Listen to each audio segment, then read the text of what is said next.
and other basic services are definitely not adequate, so we have to add more investments on this. Another big problem in Bicol is generally our very low productivity in all aspects, in almost all sectors. This will be explained after me by Ms. Clarin, our competitiveness. If we are going to develop economically, we have to be productive. Everybody, all institutions or local government units must be productive. So let me cite a few examples. Naga City I think they can now issue business permits in less than 2 hours or probably 1 hour. The challenge is to make other local governments do that and probably reduce it to 30 minutes. Even educational institutions have to improve their productivity. What does it mean? It means that you have to lower the cost of your education services and provide a better output out of that low-cost education. Infrastructure is definitely a problem in the region. Fortunately, the national government has funded Bicol International Airport, but we still need to develop other airports like Iraq, Masbate, and of course in Naga City. We are hoping that the railway will soon be revived, rehabilitated, and possibly modernized, because that is very important to Bicol. We have to improve our road and port infrastructures, among others. So those are just the few problems I would like to highlight now. So what are the challenges to us? What do we have to attain? All we have to do is baliktarin natin yung mga problema. Economic growth. We have to improve our GDP growth rate. We have a very erratic growth rate. Sometimes we only have 2%, 3%. 2 years ago we had more than 8%. This year we had 7%.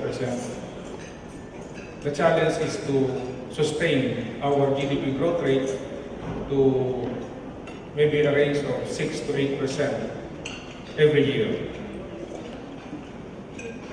And we keep on saying that growth must not be jobless. We do not want jobless growth. So the economic growth must create more and better jobs. Because if it doesn't, then the economic growth is useless. The government particularly has to meet the basic needs of the people. Basic needs, shelter, water supply, better health services, etc.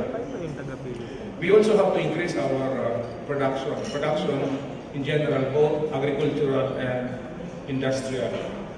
One of the reasons why Bicol region is very poor is basically we are agriculture. For as long as we keep on being agriculture, Bicol will stay poor. So we have to move into other areas. We have to promote more investments in industries and in services. We have to increase our agricultural production areas, improve the productivity of agriculture, improve the productivity in manufacturing and other industrial subsectors. I do not have to belabor the challenge of disaster risk. We already know this. The response to this is better preparedness of the national and local government units, including communities.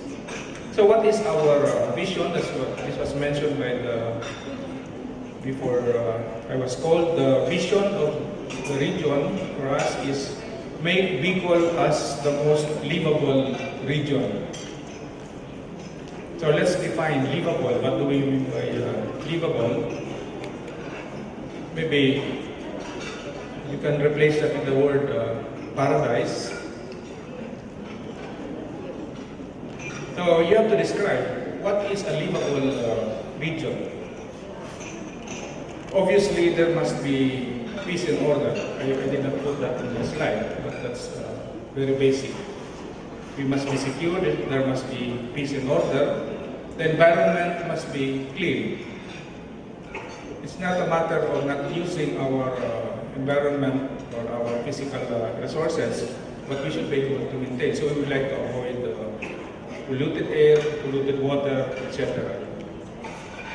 Efficient transportation, does include the communication here, is very basic.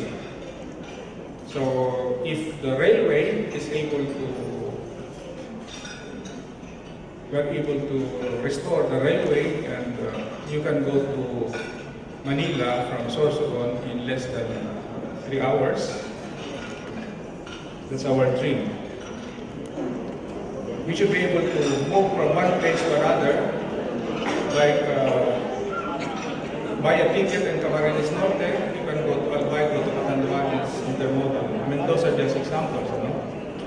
A livable region must be able to protect the most vulnerable and marginalized people. We refer it to, of course, to the poor sector of the poorer sector of the society.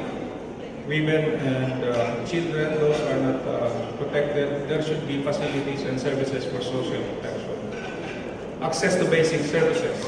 Basic services, we refer to education, health, and other services.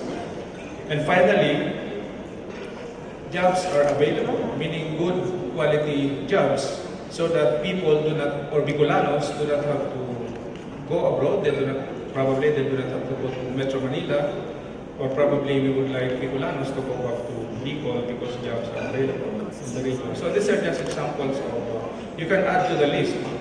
You can add to the list on how to describe paradise. That's what we mean by livable region. So given that vision, what are the 4 goals that we have identified in our regional plan? We divided it into 4 sectoral goals. We should be able to provide basic needs, so I have already explained that. We should be able to ensure economic growth. You cannot provide basic services if you do not have money. There is no social development if there is no economic growth. So that is very important. To have economic growth, we have to improve our infrastructure. Again, that's very basic. Then we should be able to sustain development. I'm not talking here about sustainability. What we mean here by sustained development is that particularly local government units should become more productive, more competitive. They should be able to provide more efficient services, and through proper land use planning, project development, they will continue to attract more investments and to develop the respective communities.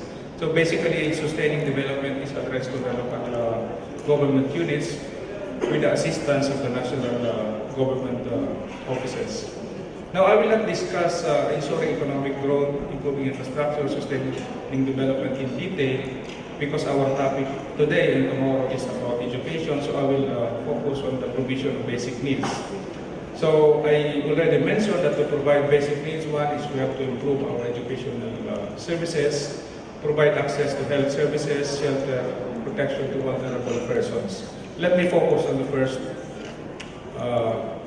basic service, improving education, because that is our topic. If we are going to improve education, what will be the outcome? What's the bottom line? What is the final result? The outcome of education should be to produce or to come up or to make our people become, ito dapat dalawa to good citizens and productive citizens.